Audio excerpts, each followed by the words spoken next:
সকলকে আন্তরিক শুভেচ্ছা জানিয়ে শুরু করছি টিভিএন24 টেলিভিশনে স্বাস্থ্য বিষয়ক বিশেষ আলোচনা অনুষ্ঠান টিভিএন ওয়েলনেস। অনুষ্ঠানটি বরাবর মতো সম্প্রচারিত হচ্ছে নিউ ইয়র্কে টিভিএন24 টেলিভিশন থেকে এবং আপনাদের সাথে আমি আছি ডক্টর হাফসা ইমাম। আজকের অনুষ্ঠানে আমরা অনেক কমন একটি বিষয় নিয়ে আলোচনা করব, যেটি অনেক কমন হবার পরেও আমাদের ভিতরে আসলে দেখা যায় যে এর সম্পর্কে ধারণাগুলো বা ইনফরমেশন গুলো খুব একটি কমন নয় বা আমাদের জানার অনেক অভাব রয়েছে। এই বিষয়টি নিয়ে আমরা আলোচনা করব আজকে, তা হচ্ছে পার্কিনসন ডিজিজ। আমাদের সাথে এই বিষয়ে আলোচনা করবার জন্য সংযুক্ত আছেন আমাদের বিশেষজ্ঞ চিকিৎসক neurologist doctor Debashis Mridha. Doctor Debashis Mridha, আপনাকে আমন্ত্রণ জানাচ্ছি আজকের আলোচনায়। ধন্যবাদ ডক্টর হাফসা ইমাম, ধন্যবাদ টিভিএন কে এবং আপনাদের সবাইকে শুভেচ্ছা এবং ভালোবাসা দিয়ে শুরু করছি। আমি ডক্টর দেবাশিস মেধা, আমি মিশিগান থেকে, আমি একজন নিউরোলজিস্ট এবং পার্কিনসন ডিজিজ নিয়ে আমি অনেকদিন ধরে কাজ করছি। ধন্যবাদ আপনাকে ডক্টর মৃধা। আপনি বহু বছর নিউরোলজিস্ট হিসাবে যুক্তরাষ্ট্রে কর্মরত আছেন। আপনার ব্যক্তিগত অভিজ্ঞতার আলোকে আমি শুরুতেই জানতে চাইবো যে যুক্তরাষ্ট্রের পার্কিনসন ডিজিজ কতটা কমন, এবং আমরা যদি স্ট্যাটিস্টিক্সটা কম্পেয়ার করতে চাই, তো এটা স্ট্যাটিস্টিক্সটা কি আপ রাইজিং নাকি একই রকম আছে, নাকি আগের থেকে আমরা কমিয়ে আনতে সক্ষম হয়েছি? খুব ভালো প্রশ্ন। আসলে পার্কিনসন ডিজিজ একটা বেশ কমন ডিজিজ, যদিও আমরা এটা সম্পর্কে অনেক সময় ধারণা রাখি না। প্রায় 50,000 লোক প্রতি বছর ডায়াগনোজড হয় আমেরিকাতে পার্কিনসন ডিজিজ নিয়ে। আমরা 50,000 নতুন পেশেন্ট যোগ হয় প্রতি বছর। সুতরাং এই দেশে টোটাল প্রায় 5 মিলিয়ন 20 বছর ধরে একজন লোক বেঁচে থাকে পার্কিনসনের পেশেন্ট। সুতরাং আমাদের প্রায় 5 মিলিয়ন মানুষ রয়েছে বা রোগী রয়েছে এই দেশে পার্কিনসন ডিজিজে সাফার করছে। এর ইনসিডেন্সটা আমরা দেখি যে বেড়ে যাচ্ছে। এটার বিভিন্ন কারণ হতে পারে। একটা মূল কারণ যে মানুষ বেশি দিন বাঁচছে, কারণ এই রোগটা হয়তো যখন বয়স বেড়ে যায়, বয়সের সঙ্গে সঙ্গে ইনসিডেন্স পার্কিনসনের বেড়ে যায়। আর আরেকটা বিশেষ কারণ, সেটা হলো এখন আমরা ডায়াগনোসিস করতে পারি খুব সহজেই। এখনো অনেক লোক আছে যাদের ডায়াগনোসিস হয়নি বা হচ্ছে না, কারণ তারা অনেক সময় সঠিক ডাক্তারের কাছে যাচ্ছেন না। অনেক সময় তারা প্রাইমারি কেয়ার ডাক্তারের কাছে যান বা অন্য কোনো ডাক্তারের কাছে যান, তখন তাদের ডায়াগনোসিস তারা জানে না। আমাদের অনেক পেশেন্ট রয়েছে, আমরা দেখেছি, যারা আসেন আমাদের কাছে যে হিপ ভেঙে গেছে। কেন ভেঙে গেছে? সে পড়ে গেছে। কেন পড়ে গেছে আমরা জানি না, কিন্তু পরে আমরা দেখি যে তার মূল কারণটা ছিল পার্কিনসন ডিজিজ। সুতরাং এদেশেও অনেকের পার্কিনসন ডিজিজ রয়েছে, কিন্তু এখনো ডায়াগনোসিস হচ্ছে না। সুতরাং ইনসিডেন্সটা আসলে বেড়ে যাচ্ছে। বেড়ে যাওয়ার দুটো কারণ, একটা হলো যে বয়স বেড়ে যাচ্ছে, অন্যদিকে ডায়াগনোসিস বেশি হচ্ছে। আর কতগুলো কারণ রয়েছে যে যারা গ্রামের দিকে থাকে, অয়েল ওয়াটার ড্রিঙ্ক করে বা অন্য পেস্টিসাইড, এগুলো অনেক সময় আমাদের এফেক্ট করে এবং ইনসিডেন্সটা বাড়িয়ে দেয়। ধন্যবাদ। ডক্টর মৃধা, আমি শুরুতে জানতে চাবো যে আসলে পার্কিনসন ডিজিজ বলতে আমরা কি বুঝি, এবং একজন পেশেন্ট সে সহজে কি করে বুঝতে পারবেন যে তার আসলে পার্কিনসন ডিজিজ হয়েছে? খুব ভালো একটা প্রশ্ন। পার্কিনসন ডিজিজ তো নামকরণ করা হয়েছে একজন লোক যিনি আবিষ্কার করেছেন বা ডায়াগনোসিস করেছিলেন প্রথমে পার্কিনসন নাম করে, তার উপর ভিত্তি করে অনেকটা। তার এর সিমটম গুলো দেখেই আমরা সাধারণত বুঝতে পারি যে একজন লোকের পার্কিনসন ডিজিজ রয়েছে। পার্কিনসন ডিজিজের আসলে কোনো ডায়াগনস্টিক টেস্ট তেমন আমাদের নেই। আমরা অনেক সময় এমআরআই করি বা এই ধরনের টেস্ট করি, কিন্তু এগুলো ডায়াগনোসিস করা যায় না। কিন্তু একজন ডাক্তার, একজন নিউরোলজিস্ট যখন দেখেন একজন মানুষ কিভাবে হাঁটছেন, তার উপর নির্ভর করে আমরা ডায়াগনোসিস করে ফেলতে পারি। আমরা বলি এখানে কয়েকটা কার্ডিনাল সাইন আছে। একটা হলো ট্রেমর, রেস্টিং ট্রেমর। ধরুন আপনি একজন বসে আছেন, কেউ রেস্টে আছেন, তার হাতটা একটু নড়ছে, করছে, এমন যদি হয় তাহলে আমরা বলি রেস্টিং ট্রেমর অথবা পিল রোলিং ট্রেমর। তারপরে একটা ব্যাপার আছে রিজিডিটি, তার হাতগুলো পা গুলো শক্ত হয়ে যায়, লেট পাইপ রিজিডিটি আমরা অনেক সময় বলি, পাইপের মতো হয়ে যায়, অথবা কক হুইল রিজিডিটি আমরা বলি। রিস্টটাকে আমরা ধরে যখন নাড়াচাড়া করি তখন আমরা এটাকে বুঝতে পারি। অনেক সময় দেখা যায় তারা হাঁটছে শাফলিং গেট বলে, মানে মাথাটা একটু সামনের দিকে বেঁকে যায় এবং স্ট্রেট থাকে এবং শাফলিং করে, পা দুটো ছোট ছোট হয়ে যায়, স্টেপ গুলো ছোট হয়ে যায়। তখন অনেকে আছে যে গ্রান্ডমা ছোলো হয়ে গেছে, রেডি হতে সময় লাগে, সকালে উঠতে কষ্ট হয়, এ ধরনের যদি হয় তখন তাদেরও মূলত পার্কিনসন ডিজিজ হয়েছে। এই ধরনের বিভিন্ন সিমটম দেখে আমরা সাধারণত ডায়াগনোসিস করে থাকি, বা আপনারাও বুঝতে পারবেন। যদি কারোর একটু ট্রেমর থাকে, রিজিডিটি থাকে, ফ্রিকোয়েন্টলি ফল করছে, বারবার পড়ে যাচ্ছে কারণ ছাড়াই, তখনও উপরের দিকে উঠতে পারছে কিন্তু নিচের দিকে যখন যাচ্ছেন কোনো জায়গায় একটু স্লোপ রয়েছে, তখন তারা নিচের দিকে যেতে পারছে না, তাদের একটা লাঠি দরকার হয় বা কাউকে ধরতে হয়, বা কেউ একজন বসে আছেন সোফায়, উঠতে পারছেন না, অনেক কষ্ট হচ্ছে উঠতে, তখন আমরা এগুলো ধরে নিতে পারি যে এই ধরনের ডিজিজ হয়েছে। ধন্যবাদ। অসংখ্য ধন্যবাদ আপনাকে। কিন্তু আপনি যে সিমটমস গুলো বললেন, আসলে এইজ হয়ে গেলে বা একটা বয়সের পরে কিন্তু বেশিরভাগ মানুষই ইনভেরিয়েবলি এই ধরনের সিমটমস গুলো এক্সপেরিয়েন্স করেন। হয়তো বা জয়েন্ট মোবিলিটি কমে যায় বা বয়সের সাথে সাথে তার স্ট্রেংথ কমে যায়। তখনও কিন্তু আমি দেখি যে অনেকের অনেক রকম আর্থ্রাইটিস ইস্যু থাকে। তখনও আমি দেখি যে আপনি যেটা বললেন যে হয়তো বা তার উঠতে পারছে কিন্তু নামতে গেলে তার প্রবলেম হচ্ছে, বা বসা অবস্থায় সে শোয়া থেকে উঠে বসবে বা বসা থেকে উঠে দাঁড়াবে, এগুলো কিন্তু আসলে একজন সাধারণ মানুষের পক্ষে হয়তোবা আলাদা করবার অতটা সক্ষমতা নাও থাকতে পারে। তো সেই ক্ষেত্রে আপনি আসলে কি সাজেস্ট করেন কমনলি আপনার পেশেন্টদের, যে কোন সিমটমটা দেখলে বা কোন সিচুয়েশনটা এক্সপেরিয়েন্স করলে তাদের অবশ্যই এসে আসলে ডাক্তারের সাথে কনসাল্ট করবার প্রয়োজন আছে, বা কারা রিস্ক ফ্যাক্টর গুলো কি, কারা আসলে এটার জন্য বেশি ঝুঁকির সম্মুখীন থাকেন? খুব ভালো একটা প্রশ্ন, আসলে খুব সুন্দর অবজারভেশন। হ্যাঁ, বয়সের সঙ্গে সঙ্গে আমরা সবাই স্লো হয়ে যাই, বয়স 70 বছরের পরে গেলেই সবাই একটু স্লো হয়ে যায়, কেউ একটু বেশি কেউ একটু কম। আমাদের যে ডোপামিনার্জিক সেল আমরা বলি, যেটা ডোপামিন তৈরি করে, সেই সেলগুলো আস্তে আস্তে মরে যায় আমাদের শরীরে, বয়সের সঙ্গে সঙ্গে এটা হয়। কারোর একটু বেশি মরে যায়, 1% বেশি হয়, কারোর 2% বা 3%, তার উপর নির্ভর করে আমরা ডায়াগনোসিস করি পার্কিনসন ডিজিজ। আসলে পার্কিনসন এই যে সিমটম গুলো আমি বললেন, যে ট্রেমর, রিজিডিটি, গেইট অবনর্মালিটি, ফ্রিকোয়েন্ট ফল, আমরা এগুলোকে বলি কার্ডিনাল সাইন অফ পার্কিনসন।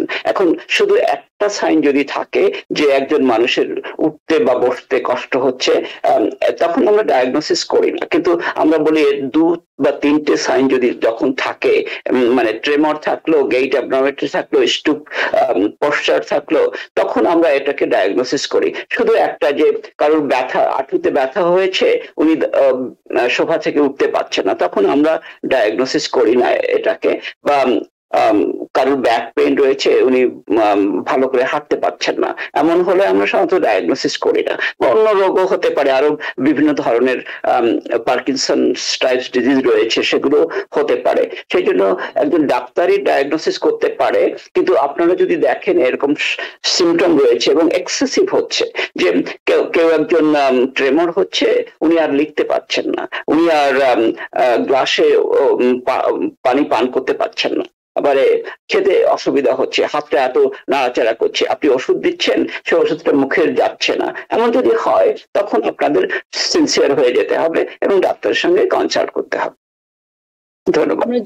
আমরা যদি আরো অবজারভেশন থেকে যদি আরো বলতে চাই যে জেন্ডার ইস্যু গুলো কি, কোন জেন্ডারের সাথে কি স্পেসিফিক রিলেশন বা কমনলি কোন জেন্ডারের সাথে কি কোনো রিলেশন আছে কিনা, এবং একই সাথে কমন এজ রেঞ্জের ব্যাপারে কিছু কমেন্ট করবেন কিনা?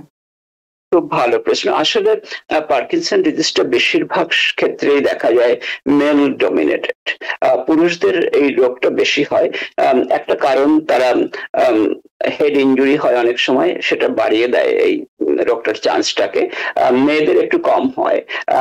এই যে কোনো বয়সে হতে পারে, কিন্তু আমরা দেখি সাধারণত 50-এর উপরে বা 60-এর উপরে গিয়ে যদি ট্রেমরটা হয়, তখন আমরা সন্দেহ করতে থাকি। বেশিরভাগ ক্ষেত্রেই আমরা দেখি, আমরা ডায়াগনোসিস করি 60-এর উপরে বা 70-এর কাছাকাছি গিয়ে।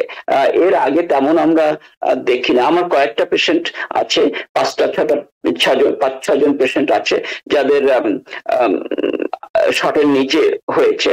যেমন মাইকেল জে ফক্সের আপনার নাম শুনেছেন, ওর হয়েছিল 40 বছরে, 40 বছরের আগে, 36-এর দিকে। তার তো প্রায় 30 বছর হয়ে গেছে রেজিস্টার হয়েছে। সুতরাং অল্প বয়সে হতে পারে। এটা নির্ভর করে ফ্যামিলি হিস্টোরির উপরে, হেড ইনজুরির উপরে, এবং মেডিকেশন সে কি নিচ্ছে। অনেক সময় মেডিকেশনও পার্কিনসন ডিজিজকে হেল্প করতে পারে, অথবা ড্রাগ অ্যাবিউজ। আগে একটা ড্রাগ ছিল বলতো MPTP, ওটা নিলে অনেক সময় খুব আর্লি বয়সে পার্কিনসন ডিজিজ সিমটম হয়ে যেতে পারে, পার্কিনসন ডিজিজ হতে পারে। সুতরাং এটা নির্ভর করে তার লাইফ স্টাইলের উপরে। কিন্তু আমরা মূলত বেশিরভাগ ক্ষেত্রে আমরা ডায়াগনোসিস করি 70-এর কাছাকাছি সময়। ধন্যবাদ। যাদের ফ্যামিলি হিস্ট্রি পজিটিভ, তাদের ক্ষেত্রে কি কোনো স্পেশাল অবজারভেশনের ব্যাপার আছে কিনা? যদি ফ্যামিলি হিস্টোরি পজিটিভ থাকে, আসলে আমরা কাউকে ভয় দিতে চাই না, বা কিন্তু আমরা দেখি ফ্যামিলি হিস্টোরি যাদের রয়েছে তাদের চান্স রয়েছে প্রায় 50%, 50-60%। আর যদি কোনো সিমটম দেখা যায় তাদের, তাহলে তাদের চান্স বেড়ে যায় 90%। মানে কোনো একটা সিমটম হলেই ছোটবেলা থেকে। কিন্তু ফ্যামিলি হিস্টোরি খুবই ইম্পর্টেন্ট এই ক্ষেত্রে। বিশেষ করে আমরা বলি নিউরো ডিজেনারেটিভ ডিজিজ, এই ধরনের যদি কারোর ফ্যামিলি হিস্টোরি অলসাইমার্স থাকে, অথবা family history of multi system atrophy, অথবা সুপ্রানিউক্লিয়ার পালজি, এগুলো যদি থাকে তাহলে তাদের সম্ভাবনা অনেকটা বেড়ে যায়। কেন হচ্ছে পার্কিনসন ডিজিজ, এটা কি স্পেসিফিক ভাবে আমরা ওভাবে করে বলতে পারছি কিনা, এবং তার উপর বেস করে কি আমরা কোনো রিলেটেড প্রিভেনশনের ব্যবস্থা নিতে পারছি কিনা? খুব সুন্দর প্রশ্ন। আসলে কেন হচ্ছে আমরা এখনো জানি না, কিন্তু আমরা বেশিরভাগ ক্ষেত্রেই বলি যে যখন কোনো বাচ্চার জন্ম হয় তখনই এটা নির্ধারিত হয়ে যায় অনেকটা, যে তার পার্কিনসন ডিজিজ হবে কি না হবে, যেগুলো জেনেটিক। কারণ আমরা বলি apoptosis or program sell death, এটা শুরু হয়ে যায় 40 বছর বা তার আগেই। এই সেলগুলো আমাদের একটা সার্টেন অ্যামাউন্ট অফ সেল নিয়ে আমরা জন্ম হয়, সেইগুলো আস্তে আস্তে বড় হয়, তারপরে আস্তে আস্তে মরে যায়। এবং যদি আগে আগে যাদের মরে যায় তাদের এই পার্কিনসন ডিজিজটা হয়। আমরা বলি সাবস্টেন্সিয়া নাইগ্রা একটা জায়গা রয়েছে আমাদের ব্রেইনে, যেখানে কালো কালো কয়েকটা সেল থাকে। ওই সেলগুলো ডোপামিন তৈরি করে। ওই ডোপামিনার্জিক সেলগুলো যদি মরে যায়, ওটা মরে গেলে ওই জায়গাটা সাদা হয়ে যায়, তখন আমরা দেখি যে তাদের পার্কিনসন ডিজিজ হয়। সুতরাং এটা অনেকটা জেনেটিক ক্ষেত্রে এটা আগে থেকেই নির্ধারিত হয়ে যায়। তারপরে exposure two different things, like ওই যে pesticide exposure, well water exposure. আমাদের দেশে যেমন আমি দেখছি এখন বেড়ে গেছে, কারণ মানুষ বেঁচে থাকছে বেশি দিন, আর অনেকে টিউব ওয়েল ওয়াটার ড্রিঙ্ক করে। ওখানে অনেক আয়রন থাকে এবং তাদের ক্ষেত্রে আমি দেখছি বেশি। আর আমাদের দেশে আরেকটা ব্যাপার রয়েছে, বাংলাদেশের কথা বলছি, যে খাদ্যে অনেক সময় অনেক ভেজাল থাকে। আমাদের দেশে অনেক কিছু মিশিয়ে দেয়, ওগুলো আমাদের অনেক ক্ষতি করে এবং ওই সেলগুলোর ডেথ হয়ে যায়। সেই জন্য পার্কিনসন ডিজিজের সংখ্যাটা বেশ বেড়ে গেছে আমাদের দেশে। এই জন্য আমরা প্রেডিক্ট করতে পারি না, কিন্তু সাবধান থাকতে হয়। এই pesticide exposure, oil water drink, এগুলো থেকে যদি আমরা একটু বিরত থাকতে পারি। অনেক সময় মেডিসিন রয়েছে যেগুলো আমাদের এটাকে ত্বরান্বিত করে, বা যার বারবার সার্জারি হয়, আমরা অনেক সময় আসলে এটা বুঝতে পারি না, যার অনেকগুলো সার্জারি হয়েছে, যার তার এক্সপোজার হচ্ছে নার্কোটিক্স, মানে অ্যানেস্থেটিক্স গুলো অনেক সময় আমাদের এই সিমটম গুলো ত্বরান্বিত করে। আমি যেটা দেখেছি আর কি আমার আমার প্র্যাকটিসে। সুতরাং এইগুলো নিয়ে আমাদের একটু সাবধান হলে আমরা একটু ভালো থাকতে পারি, কিন্তু সবগুলোকে কিওর করতে পারি তা না। কিন্তু ভয়ের ব্যাপার নাই এই ক্ষেত্রে, যে আজকাল পার্কিনসন ডিজিজ ডায়াগনোসিস হলেও লাইফ এক্সপেক্টেন্সিটা আমরা ঠিক রাখতে পারি। ধন্যবাদ। তাহলে আপনি বলতে চাচ্ছেন যে আগে লাইফ এক্সপেক্টেন্সির ক্ষেত্রে আপনি শুরুতে বললেন যে অ্যাভারেজ লাইফ এক্সপেক্টেন্সি হচ্ছে 20 বছর, ডায়াগনোসিস থেকে আমরা বলতে পারি যে 20 বছর। তো আগে লাইফ এক্সপেক্টেন্সির ক্ষেত্রে কোনো ইনফ্লুয়েন্স হয়তো বা ছিল না সায়েন্সের, কিন্তু এই মুহূর্তে আমরা সেখানে কিছু সাকসেস পেয়েছি আপনি বলতে চাচ্ছেন। তা সেক্ষেত্রে লাইফ এক্সপেক্টেন্সি ব্যাপারটা যদি আরেকটু এক্সপ্লেইন করেন। খুব ভালো, কারণ ডায়াগনোসিস হলে আমরা সাধারণত ভয় পেয়ে যাই, কারণ কদিন আমরা বাঁচবো, এই ভয়টা আমাদের থাকে। আর এটার কিওর নেই, সবাই জানে যে এখনো পার্কিনসন ডিজিজের কিওর নেই। আমরা এখন স্লো ডাউন করতে চেষ্টা করি বিভিন্ন ভাবে। তা আমরা দেখি যে যাদের ডায়াগনোসিস করি এবং যারা রেগুলারলি আমাদের সঙ্গে ফলো আপ করে এবং অনেক দিন ধরে, আমার তো অনেক পেশেন্ট রয়েছে যারা 20 বছর ধরে পার্কিনসন আছে এবং তারা দেখছি বেশ ভালোই আছে, ফাংশন করছে ভালোই 20 বছর পরে। আমার একজন পেশেন্ট আছে 102 বছর বয়স, তার পার্কিনসন ডিজিজ আমি ডায়াগনোসিস করেছি প্রায় 25 বছর আগে, কিন্তু এখনো বেঁচে আছেন। 102 বছর তো ওয়াকার নিয়ে হাঁটেন, মাঝে মাঝে হুইল চেয়ার ব্যবহার করেন, এরকম আছে। সুতরাং এখন দেখছি যে যারা ভালো ভাবে ডাক্তারের সঙ্গে ফলো করে, আমাদের রিকমেন্ডেশন গুলো ফলো করে, আমাদের ওষুধগুলো রীতিমতো রেগুলারলি নেয় এবং এক্সারসাইজ করে, যাদের ডিপ্রেশন নাই, তারা বেশ নর্মাল লাইফ এক্সপেক্টেন্সি এক্সপেক্ট করতে পারে। মানে 20 থেকে 25 বছর তো অনেকটা সময়। 70 বছরের পরে 20 বছর life expectancy is very good আমাদের দৃষ্টিকোণ থেকে। সুতরাং আমরা দেখছি না এখন যে পার্কিনসন ডিজিজ হলেই তারা মরে যাচ্ছে, কারণ আমরা অনেক সময় এমন ডিজিজে যাতে তাদের নিউমোনিয়া না হয়, কারণ মেইন কারণ পার্কিনসন ডিজিজে মানুষ মরে যায় সে হলো নিউমোনিয়া হয়ে যায়। আরেকটা কারণ হলো ফ্রিকোয়েন্ট ফল থেকে হিপ ভেঙে যায় বা অন্য কিছু ভেঙে যায়, তখন তাদের অনেক অন্য সমস্যা চলে আসে। আরেকটা ভালো দিক হলো যে যাদের পার্কিনসন ডিজিজ রয়েছে তারা আসলে ডাক্তারের সঙ্গে খুব রেগুলারলি ফলো করে, আর যখন তারা ফলো করে তাদের অন্য রোগগুলো যেমন হার্ট ডিজিজ তো শুরু হয়ে যায় 70 বা 60-তে, ওগুলো ফলো করে। সুতরাং তারা বেঁচে থাকে বেশ বেশি, তাদের সম্ভাবনা মানে হার্ট ডিজিজ থেকে মরে যাওয়ার সম্ভাবনাটা একটু কমে যায়, কারণ তারা ডাক্তারের সঙ্গে ফলো আপ করে, ভালো চিকিৎসা ভালো হয়। এইটা আমরা দেখছি, মানে একটা সাইড এফেক্ট হিসেবে আমরা দেখি যে তারা বেশ, আমার পেশেন্ট তো সবাই 80-র কোঠায় এখন যারা পার্কিনসন ডিজিজ রয়েছে, এবং তারা বেশ ভালো যাচ্ছে। ধন্যবাদ। অসংখ্য ধন্যবাদ আপনাকে। আমরা জানি যে পার্কিনসন ডিজিজে কিন্তু সিমটমস গুলো একই সাথে সবকিছু শুরু হয়ে যায়, ব্যাপারটা ঠিক সেরকম নয়। কিছু আর্লি সিমটমস আছে, আর্লি সাইন সিমটমস আছে, এবং অ্যাডভান্স স্টেজে যে হয়তো বা আমরা আরো অনেক নতুন নতুন জিনিস দেখতে পাই।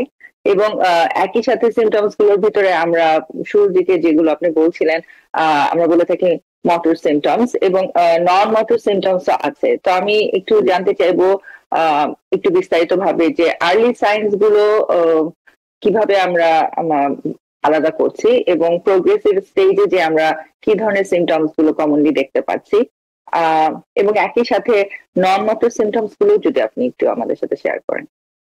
খুব ভালো একটা প্রশ্ন, যে আর্লি সিমটম গুলো আসলে প্রথম সিমটম যেটা হয় সে হলো অনেকে আছে যেটা আমরা দেখি যে সে স্মেলটা ভালো করে নিতে পারছে না, এই জন্য অনেক পেশেন্ট কমপ্লেন করে যে তার টেস্ট, খাবারের টেস্ট নেই, টেস্টটা চলে গেছে, এই ধরনের একটা সিমটম। তারপরে তাদের যেটা আর্লি সিমটম হয় যে অনেকে আসে আমাদের কাছে, তারা বলে যে আমার শোল্ডার পেইন হচ্ছে, শোল্ডার পেইন হচ্ছে, তারা ভাবে যে শোল্ডারে কোনো ব্যাপার হয়েছে, শোল্ডারে কোনো আঘাত পেয়েছে বা রোটেটর কাপ সিনড্রোম বলে, ওই ধরনের কিছু একটা হয়েছে, কিন্তু শোল্ডার পেইনটা চলে যাচ্ছে না, অনেক দিন ধরে আছে। এরকম আর্লি সিমটম হতে পারে, এগুলো দেখে আমরা ধরতে পারবো না। তারপরে তারা আস্তে আস্তে কমপ্লেন করে একটা হাত ট্রেমর করছে, বা একটা হাত সে যখন হাঁটে তখন মুভ করছে না ভালো, এমন একটা সিমটম হতে পারে, অথবা একটা পা ট্রেমর হচ্ছে। তারপরে যেটা সিমটম হয় আর্লি সিমটম, সেটা হলো ব্যালেন্সটা একটু, বা স্টুফ গেইট আমরা বলি, যেটা হাঁটার সময় সে ঘাড়টা মানে মাথাটা একটু নিচের দিকে থাকে এবং বডিটা স্ট্রেইট থাকে, আর পা দেওয়াটা ছোট, স্টেপটা ছোট হয়ে যায়। তারপরে যেটা হয় সেটা হলো স্লোনেস। ওনারা বলেন যে এখন আর রেডি হতে গেলে আমার স্লো হয়ে যায়, কেন যেন রেডি হতে পারি না তাড়াতাড়ি, এই ধরনের কথা বলেন। এই ধরনের বিভিন্ন সিমটম আমরা দেখি, আর্লি সিমটম। এগুলো তো আসলে মোটর সিমটম আমরা বললাম, আর যেগুলো নন মোটর সিমটম সেগুলো আমরা বলি, যেমন ফরগেটফুলনেস হয়ে যেতে পারে, তারপরে ডিপ্রেশন এসে যায়, তারপরে ওই যে খাবার খেতে অসুবিধা হয়, এই ধরনের বিভিন্ন সিমটম থাকে। অসংখ্য ধন্যবাদ। আমি ডিটেল স্টেজ গুলো নিয়ে আপনার সাথে কথা বলবো। সুপ্রিয় দর্শক, চলে যাচ্ছি একটি ছোট্ট বিরতিতে। বিরতির পরে আপনাদের সাথে আরো অনেক রিলেটেড ইনফরমেশন নিয়ে আলোচনা করব, আমাদের সাথেই থাকুন। সুপ্রিয় দর্শক, বিরতির পর আবারও ফেরত আসছি আপনাদের সাথে টিভেন ওয়েলনেস এর আজকের আলোচনা পার্কিনসন ডিজিজ। আলোচনা করছি এর বিভিন্ন সাইন, সিমটম, কমপ্লিকেশন এবং আরো অনেক কমন ইনফরমেশন নিয়ে, যেগুলো ফলো করে আসলে আমরা নিজেদেরকে এই বিষয়ে সাহায্য করতে পারি এবং অনেকটাই ভালো রাখতে পারি। ডক্টর মৃধা, আপনি বলছিলেন যে আর্লি সাইন সিমটমস গুলোর কথা। আমি যদি পার্কিনসন ডিজিজে আমরা জানি যে এর বেশ কিছু স্টেজ আছে, আমরা যদি সেই স্টেজ অনুযায়ী গ্র্যাজুয়ালি ডিসকাশন করতে চাই, তাহলে দর্শকদের বুঝবার সুবিধার্থে আপনি যদি একটু সহজ ভাষায় বলেন যে স্টেজ গুলো কি কি, এবং ভিন্ন ভিন্ন স্টেজে আমরা কি একজন পেশেন্ট কি ধরনের এক্সপিরিয়েন্স করছেন। খুব ভালো প্রশ্ন। আসলে আমরা যারা ডাক্তার, আমরা সাধারণত পার্কিনসন ডিজিজকে 5টা স্টেজে ভাগ করে থাকি। 5টা স্টেজ খুব সহজ ভাবেই। প্রথম স্টেজে আমরা দেখি যে তাদের আর্লি সিমটম গুলো হচ্ছে, যেমন এক সাইডের বা একটা পা অথবা একটা হাত নড়ছে, ট্রেমর হচ্ছে, তাদের একটু অসুবিধা হচ্ছে হাঁটতে, কিন্তু খুব বেশি অসুবিধা হচ্ছে না। তারা বুঝতে পারছে যে সিমটমটা হয়েছে, ট্রেমর হচ্ছে, কিন্তু কোনো ডিসএবিলিটি নেই। এটা সাধারণত অনেকের ক্ষেত্রে আমরা দেখি 2-3 বছর বা 5 বছর থাকে। এই স্টেজে আমরা যাতে থাকে পেশেন্ট, সেই চেষ্টা করি। স্টেজ 2-তে আমরা দেখি যে তাদের দুটো সাইডই ট্রেমর হচ্ছে, মানে হাতে যদি ট্রেমর হয় তাহলে দুই হাতে ট্রেমর হচ্ছে, ব্যালেন্সটা একটু এলোমেলো হয়ে যাচ্ছে। তারা মাঝে মাঝে একবার দুবার পড়েছে কিন্তু বারবার পড়ে যাচ্ছে না, এরকম যদি দেখি তখন আমরা সেটাকে বলি যে দুটো সাইডে ইনভলভ হয়ে গেছে। তো এটার সময় আমরা ঠিক মাপি না, তার সিমটম গুলো দেখি, সিমটম গুলো দেখে আমরা বলি যে স্টেজ 2। স্টেজ 3 তখন দেখি যে তাদের ট্রেমর হচ্ছে, তাদের একটু খেতে অসুবিধা হচ্ছে, ফুড যখন খায় তখন তাদের কেটে দিতে হচ্ছে, তারা নিজেরা কেটে কেটে খেতে পারছে না, তাদের মাঝে মাঝে সোয়ালোইং এর ব্যাপার আছে, সেটাই অসুবিধা হচ্ছে, তাদের কিছু কিছু সাহায্য দরকার হচ্ছে, অন্যের হেল্প দরকার হচ্ছে, যেমন সোফা থেকে ওঠার জন্য একটু হেল্প দরকার আছে। এটা হলো স্টেজ 3-তে। যখনই তাদের অন্যের সাহায্য দরকার হয় তখনই আমরা বুঝে নিতে পারি যে এটা স্টেজ 3। স্টেজ 4 যখন আমরা বলি, সেটা তাদের বেশ অসুবিধা হয়, তারা অনেক সময় আমরা দেখি হুইল চেয়ার বাউন্ড হয়ে যায়, হুইল চেয়ার ব্যবহার করতে হচ্ছে বা ওয়াকার ব্যবহার করতে হচ্ছে, তাদের খেতে অসুবিধা হচ্ছে, তাদের ফুড কেটে দিতে হচ্ছে, অনেক সময় খাইয়ে দিতে হচ্ছে, তাদের মানে তারা ভুলে যাচ্ছে, যদি তাদের ডিমেনশিয়া থাকে ভুলে যাচ্ছে খুব বেশি, তাদের সানডাউনিং হচ্ছে, মানে সন্ধ্যা হলেই তারা মানে বিকেল হলেই কনফিউজড হয়ে যাচ্ছে, এজিটেটেড হচ্ছে, এই ধরনের বিভিন্ন সিমটম চলে আসে। আর স্টেজ 5 যেটাকে বলি আমরা, সেটাকে আমরা ধরে নেই যে লাস্ট স্টেজ, তখন তারা অনেকটা হুইল চেয়ার বাউন্ড অথবা বেড রিডেন, কমপ্লিটলি তারা বেড থেকে বের হতে পারে না, তারা নিজেরা খেতে পারে না, নিজেরা হাঁটতে পারে না, নিজেরা চলতে পারে না, তারা সবকিছু ভুলে যায়। তাদের অনেক সময় আমাদের পেক টিউব ব্যবহার করতে হয়, তারা আর খেতে পারে না, কারণ খেলেই তারা সেটা শ্বাসনালীতে চলে যায় বা অন্য কোথাও চলে যায়, তখন পেক টিউব ব্যবহার করতে হয়। এটা তাদের ফ্রিকোয়েন্টলি ইউরিনারি ট্র্যাক্ট ইনফেকশন হয়, ফ্রিকোয়েন্টলি নিউমোনিয়া হয়, এই ধরনের রোগ হয়ে যাচ্ছে, তখন আমরা এটাকে স্টেজ 5 বলি। কিন্তু এটা আমরা খুব রেয়ারলি দেখি, তখন এরা বেশিরভাগ পেশেন্টই নার্সিং হোমে চলে যায়। এদেশে নার্সিং হোম যাওয়া তো একটা দুর্নাম না, এদেশে নার্সিং হোম যাওয়াটা বরং ভালো চোখে দেখা হয়। আমাদের দেশে এটাকে খুব খারাপ চোখে দেখা হয় নার্সিং হোমে যাওয়া, কিন্তু এই দেশে এটাকে ভালো চোখে দেখা হয়। এই জন্য ওরা ওই স্টেজে সবাই প্রায় নার্সিং হোমে বা অ্যাসিস্টেড কেয়ার লিভিং এ চলে যায়। ধন্যবাদ। আমি আসলে এই প্রশ্নটি আপনাকে এখন করতাম যে একজন পেশেন্ট যখন পার্কিনসন ডিজিজ নিয়ে ডায়াগনোজ হচ্ছেন, আসলে এই ধরনের একজন পেশেন্টকে কন্টিনিউয়াস মনিটরিং করা বা সাপোর্ট সিস্টেম ক্রিয়েট করা অনেক সময় হয়তো বা অনেক পরিবারের পক্ষে সম্ভব নাও হয়ে থাকতে পারে।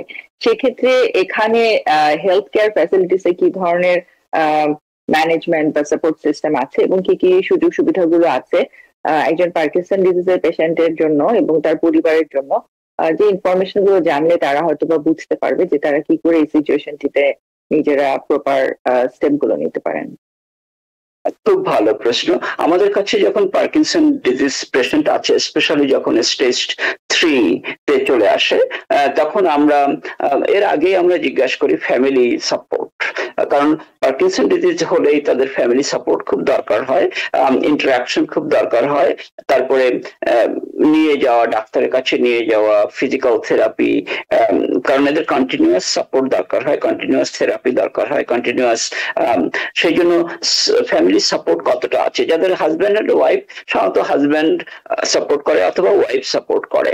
যদি দেখি সেখানে এ ধরনের সাপোর্ট নেই, তখন আমরা তাদের ফাইন্যান্সিয়াল কন্ডিশন কেমন তার উপর নির্ভর করে তাদের আমরা সাধারণত ফিজিক্যাল থেরাপি, অকুপেশনাল থেরাপি অথবা সোশ্যাল ওয়ার্কারদের সঙ্গে যোগাযোগ করি, এবং তারা এসে ধরো 6 ঘন্টার জন্য একজন লোক পাঠিয়ে দিল অ্যাসিস্ট্যান্স, অথবা 8 ঘন্টার জন্য রাতে তারা একসঙ্গে থাকলো, মানে পেশেন্ট থাকলো, কিন্তু যারা কাজের লোক তারা এসে তাকে রান্না করে দিয়ে গেল, ওষুধটাকে দিয়ে গেল। যদি দেখি যে তাদের এমন সুবিধা নেই, তখন আমরা সাধারণত রিকমেন্ড করি অ্যাসিস্টেড কেয়ার লিভিং এ চলে যাওয়ার জন্য। যদি দেখি এমন যে তাদের অ্যাসিস্ট্যান্স দরকার হয়, তারা খেতে পাচ্ছে না, রান্না করতে পারছে না, বা পড়ে যাচ্ছে বারবার করে, তখন আমরা অ্যাসিস্টেড কেয়ারে রিকমেন্ড করি। ওই যে স্টেজ 4 বা স্টেজ 4 এর শেষের দিকে বা স্টেজ 5 এ, তখন আসলে ফ্যামিলি মেম্বার থাকলেও এই যখন বেড রিডেন হয়ে যায়, তখন ফ্যামিলি মেম্বার থাকলেও অসুবিধা হয়ে যায়, তখন আমরা সাধারণত বলি নার্সিং হোমে যাওয়ার জন্য রিকমেন্ড করি বা পাঠিয়ে দেই। বিশেষ করে হসপিটাল এটার ব্যবস্থা করে। যখন বারবার পড়ে যায়, বারবার নিউমোনিয়া হয়, তখন তো তারা হসপিটালে যায়। হসপিটালে যাওয়ার পরে আমরা সাধারণত আমরা দেখি সোশ্যাল ওয়ার্কার আসে, তার সিচুয়েশনটা এভালুয়েট করে তারপরে আমরা রিকমেন্ড করি যে তার নার্সিং হোমে যাওয়া ভালো হবে অথবা অ্যাসিস্টেড কেয়ার লিভিং এ যাওয়া ঠিক হবে বা ভালো হবে। এভাবে আমরা বিভিন্ন স্টেজে উপর নির্ভর করে আমরা সাধারণত সেইভাবে টেক কেয়ার করি। ধন্যবাদ। শুরুতে বলেছিলেন যে অনেক জন্মগত ভাবে এটা নিয়ে অনেকে জন্মাচ্ছেন, এবং আমরা জানি যে কখনো কখনো আর্লি এইজেও কিন্তু এটির অনসেট হতে পারে, সেটি সম্পর্কে যদি একটু বলেন। আমি যেটা বললি যে জন্ম হচ্ছে এটা নিয়ে, ঠিক অনেকটা তাই, কারণ আমাদের আসলে আমরা সবকিছু নিয়েই জন্মগ্রহণ করি। যেমন আমি কেমন দেখতে, এটা নির্ভর করছে আমার বাবা কেমন দেখতে ছিলেন। আমি কতটা টল হব তা নির্ভর করে আমার বাবা কতটা টল ছিলেন। যদিও এনভায়রনমেন্ট আমাদের অনেক সময় হেল্প করে, ভালো এনভায়রনমেন্টে আমরা বেশি দিন বেঁচে থাকি। সুতরাং যার ফ্যামিলি হিস্টোরি রয়েছে পার্কিনসন ডিজিজ, তার সম্ভাবনা রয়েছে যে সে তার জন্মই হয়েছে পার্কিনসন ডিজিজ নিয়ে, মানে তার সিমটম গুলো হয়নি, সিমটম গুলো নির্ভর করে তার কতটা ওই আমরা বলি ডোপামিনার্জিক সেল তার ব্রেইনে রয়েছে। কিন্তু ওই সেলগুলো আস্তে আস্তে বয়সের সঙ্গে সঙ্গে কমে যায়, কিন্তু যাদের family history of Parkinson disease রয়েছে তাদের ওই সেলগুলো আগেই একটু বেশি কমে যায় এবং তাদের সিমটম গুলো হয়। তাই আমি বলেছিলাম যে অনেক সময় আমরা এই রোগগুলো নিয়েই জন্মগ্রহণ করি, তারপরে এনভায়রনমেন্ট আমাদের এটাকে ত্বরান্বিত করে অথবা ত্বরান্বিত করে না। কারণ যাদের বয়স 90 হয়ে গেছে তাদের প্রায় সকলেরই কিছু সিমটম রয়েছে, পার্কিনসন সিমটম রয়েছে। কারণ আমাদের স্টিফনেস হয়ে যায়, আমরা পড়ে যাই, স্লোনেস এসে যায়, এটা বয়সের সঙ্গে সঙ্গে, কারণ আমাদের ডোপামিনার্জিক সেলগুলো চলে গেছে অথবা মরে গেছে অথবা কমে যায় ওই বয়সে। আর যাদের একটু বেশি কমে যায় তাদের আমরা বলি পার্কিনসন। আসলে জীবনটা তো একটা সময় বেঁধে দেওয়া, কারণ 100 বছর সময় বা 80 বছর সময়, এখন শেষের 20 বছরটা বিভিন্ন ভাবে আমাদের সাফার করতে হয়, অনেকে সাফার করে অনেকে করে না। ধন্যবাদ। আমরা জানি যে এই ডিজিজের আসলে কোনো কিওর নেই, তো যারা ডায়াগনোসড হচ্ছেন তাদের জন্য আমরা কমন ট্রিটমেন্ট গুলো কি প্রোভাইড করছি, এবং ইউজুয়ালি এই মুহূর্তে কোন ট্রিটমেন্ট গুলো বেশি পপুলার যেটা পেশেন্ট বেনিফিটেড হচ্ছেন? খুব ভালো প্রশ্ন। যখন আমরা একজন পেশেন্টকে দেখি তখন দেখি যে তার বয়স কত এবং কতটা সিমটম হয়েছে। যদি কেউ ইয়াং আসে, 60 বছর বয়স, আমরা 60 বছরকে ইয়াং ধরি, যে যদি পার্কিনসন নিয়ে আসে, তখন আমরা আমাদের বিভিন্ন ধরনের মেডিসিন রয়েছে কয়েকটা। প্রথমে আমরা যেটা বলি ডোপামিনার্জিক মেডিকেশন, এটা এই মেডিসিন গুলো ব্রেইনে গিয়ে ডোপামিন সিক্রেট করতে সাহায্য করে, ব্রেইন সেলকে স্টিমুলেট করে যাতে করে ডোপামিন সিক্রেট করে। যেমন রোপিনিরল নাম করে একটা মেডিসিন আছে, আর একটা আছে প্রামিপ্যাক্সল। এই দুটো মেডিসিন এর একটা আমরা প্রথমে প্রেসক্রাইব করি এবং দেখি আস্তে আস্তে যে কি হয়।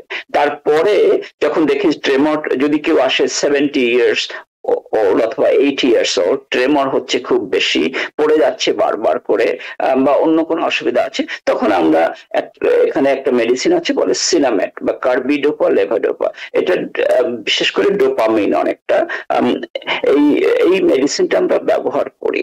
এই মেডিসিনটা আমরা প্রথম থেকে ব্যবহার করি না এই জন্য যে এই মেডিসিনটা অনেক সময় কিছুদিন কাজ করে তারপরে আর ভালো কাজ করতে চায় না, এই জন্য আমরা এটাকে হোল্ড করে রাখি কিছুটা সময় বা একটু পরে গিয়ে ব্যবহার করি। আরো বেশ কিছু মেডিসিন বেরিয়েছে, কিন্তু সব এই দুটো মেডিসিন, যে রোপিনিরল, প্রামিপ্যাক্সল এবং কার্বিডোপা লেভোডোপা, এই তিনটাকে আমরা সাধারণত গোল্ড স্ট্যান্ডার্ড ধরে থাকি এই জিনিসটার জন্য। এখন এগুলো যদি আমরা ভালোভাবে দেই এবং সবাই যদি একটু ফিজিক্যাল এক্সারসাইজ করে, তখন দেখি যে তারা 20 বছর পর্যন্ত তারা বেশ আমরা ম্যানেজ করতে পারি, যদি অন্য কোনো ডিজিজ তাদের না এসে যায়। যেমন কারোর যদি ডায়াবেটিস থাকে, কারোর যদি কিডনি ফেইলিওর হয়ে যায়, তখন তো আমরা আমাদের রোগ মানে পার্কিনসনটা ট্রিট করি, কিন্তু অন্য রোগ তাকে ক্ষতি করে ফেলে, মানে অন্য রোগগুলো তাকে নিয়ে যায় অন্য কোথাও। কিন্তু পার্কিনসন ডিজিজ যাদের শুধু আছে, আমরা দেখি তারা বেশ কিছুদিন বেঁচে থাকে। আর একটু আগে বললাম যে যাদের পার্কিনসন ডিজিজ হয়েছে তারা বেশ সিনসিয়ার, তারা ডাক্তারের কাছে খুব আসে, কোনো ডাক্তার পরামর্শ মেনে চলে, মিস করে না, এই জন্য অন্য রোগগুলো তাদের হয় না। আমি দেখি যে একটু কম হয়, যেমন ডায়াবেটিস, হার্ট প্রবলেম বা অন্য যে রোগগুলো, কারণ আমরা মনিটর করি, তো এই জন্য দেখা যায় তারা বেশি দিন বাঁচে এবং ইভেন নর্মাল। হ্যাঁ, আমরা একজন পার্কিনসন ডিজিজের পেশেন্ট আসলে যে সিমটমস গুলো আমরা বললাম সেগুলো নিয়ে কিন্তু একটি রেগুলার লাইফ লিড করবার ক্ষেত্রে অনেক ধরনের লিমিটেশন চলে আসে, এবং পেশেন্টের ফ্যামিলিকে অনেক ধরনের চ্যালেঞ্জ ডিল করতে হয়।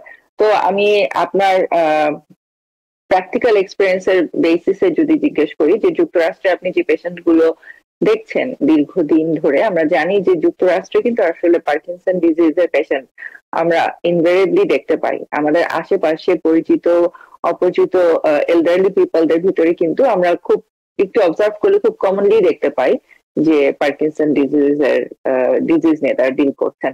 তো এই ডে টু ডে লাইফে একজন পেশেন্ট ব্যক্তিগত পর্যায়ে কমনলি কোন চ্যালেঞ্জ গুলো আপনার সাথে শেয়ার করেন, এবং তাদেরকে আপনি কি ধরনের সাজেশন বা ম্যানেজমেন্ট আপনি সাজেস্ট করে থাকেন যেটা তাকে এভরিডে লাইফ ডিল করতে হেল্প করে?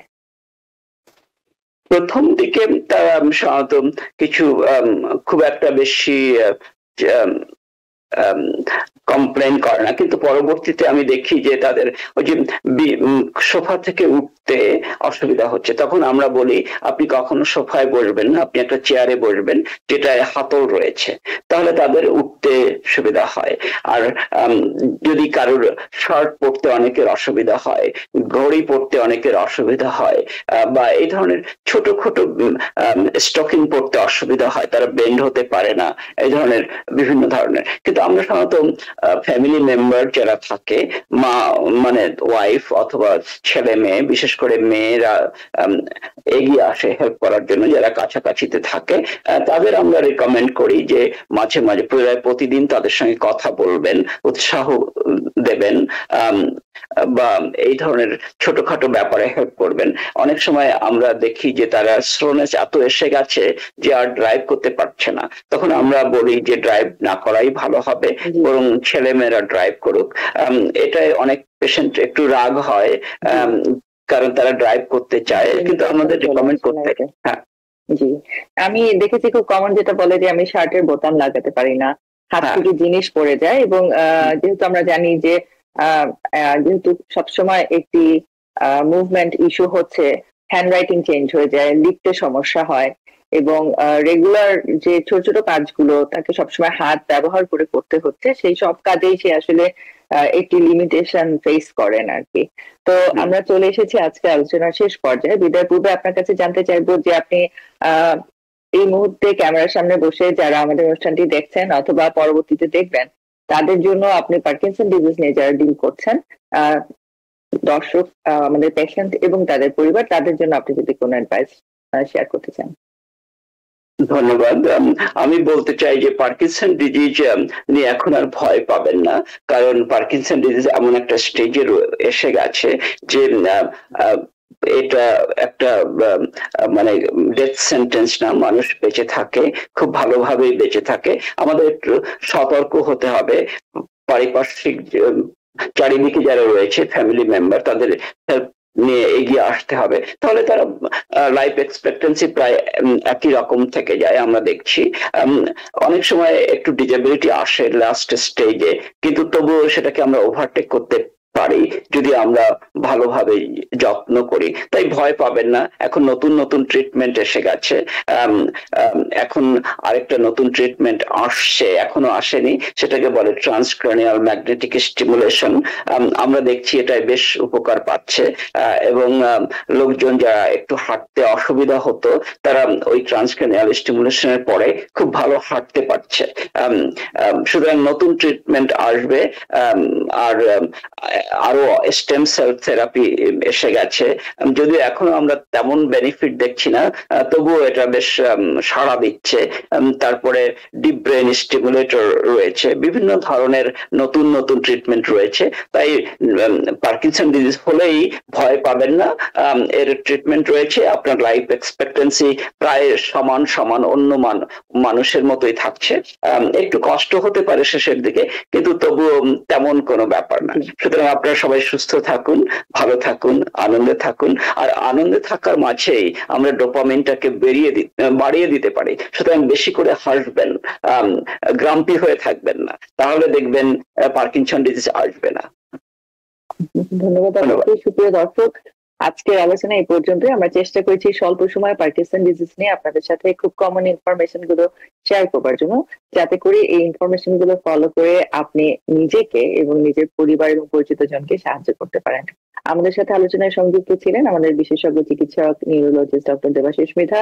ডক্টর মৃধা, আপনার অত্যন্ত গুরুত্বপূর্ণ আলোচনা এবং মূল্যবান সময়ের জন্য TVN24 এর পক্ষ থেকে আপনার প্রতি বিশেষ কৃতজ্ঞতা। ধন্যবাদ ডক্টর হাফসা ইমাম, ধন্যবাদ TVN কে, এবং শুভকামনা আপনাদের সকলের জন্য যারা আজকে দেখছেন এবং ভবিষ্যতে দেখবেন। আপনারা ভালো থাকুন, সুন্দর থাকুন এবং আনন্দে থাকুন।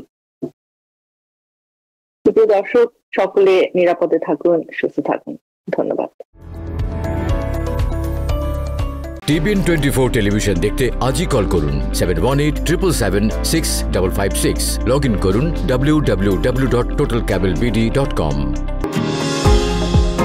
নিউ ইয়র্ক থেকে সম্প্রচারিত TVN24 টেলিভিশন বিশ্বজুড়ে বাঙালির কণ্ঠস্বর।